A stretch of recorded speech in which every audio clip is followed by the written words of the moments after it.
नमस्कार, मी पायल रेसिपीमध्ये तुमचे स्वागत आहे। तर आजची रेसिपी आहे पावभाजी। ही रेसिपी शेवटपर्यंत नक्की बघा आणि हा व्हिडिओ आवडला तर लाईक करा, शेअर करा आणि कमेंट करा आणि अशाच नवीन रेसिपीसाठी सबस्क्राइब करा। चला रेसिपीकडे वळूया। पावभाजीला लागणारे साहित्य बघूया। शिमला मिरची घेतलेली आहे, वाटाणे, फुलकोबी, गाजर आणि बीट। वाटाणे, सांबार, अदरक लहसुन पेस्ट, तेल, पावभाजी मसाला, हळद, धनिया पावडर, तिखट, मीठ, जिरं, राई, आलू घेतलेले आहे आणि कांदा, टमाटर, शिमला मिरची, बटर आणि कस्तुरी मेथी। चला रेसिपीकडे वळूया। भाज्या कुकरमध्ये 5 शिट्या होऊ देऊ। त्यासाठी मी बटर मेल्ट होऊ दिला आहे। त्यामध्ये जिरं,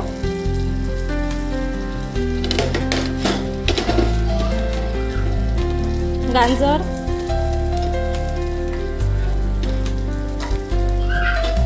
फुलकोबी, वाटाणे, बीटरूट आणि शिमला मिरची ते 5 शिट्या होऊ देते। त्यानंतर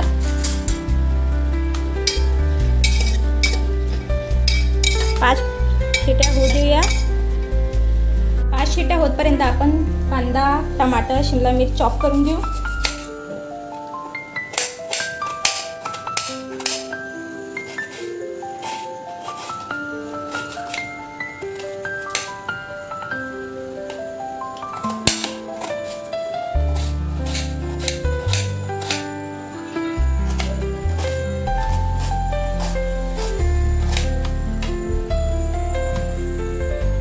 तर आपला कुकर झालेला आहे आणि भाज्या छान शिजलेल्या आहे।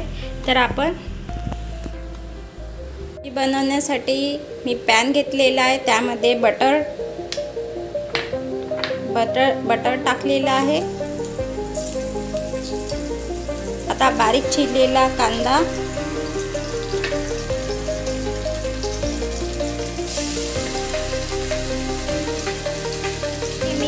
मीडियम कांदे घेतले होते ते छान बारीक करून घेतले आणि आता सोनेरी होतपर्यंत ते परतून घेऊया।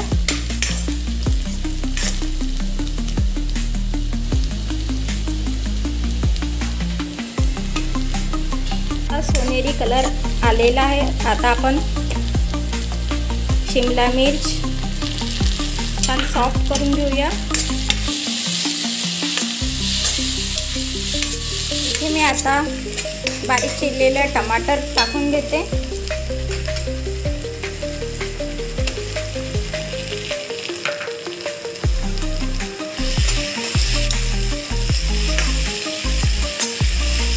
ते सॉफ्ट होतपर्यंत आपण त्याला छान परतून घेऊया। त्यामध्ये आपण हिरवे वाटाणे टाकून घेऊ।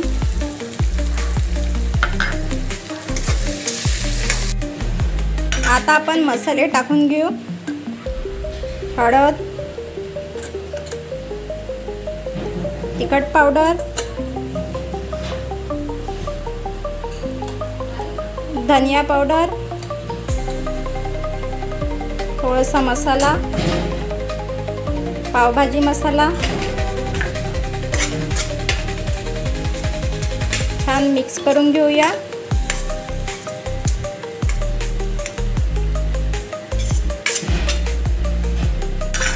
आणि मीठ, चवीनुसार मीठ।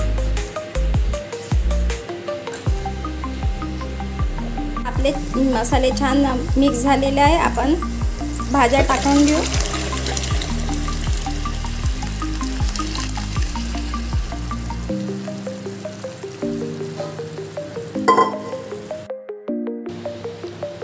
आता आपण पावभाजी छान स्नॅच करून घेऊ।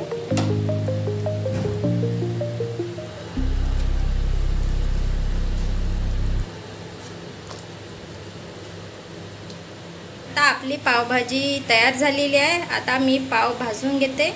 मधातून पाव कापून घेत आहे। त्यामध्ये पावभाजी,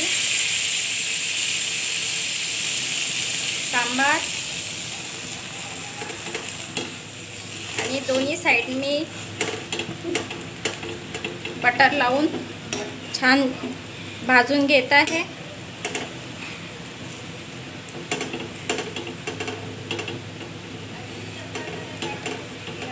इथे आपली पावभाजी तयार झालेली आहे। चमचमीत आणि टेस्टी झालेली आहे। तुम्ही पण ट्राय करू शकता आणि मला कमेंट बॉक्समध्ये कमेंट करा, लाईक करा, शेअर करा आणि अशाच नवीन रेसिपीसाठी सबस्क्राईब करा। थँक्यू।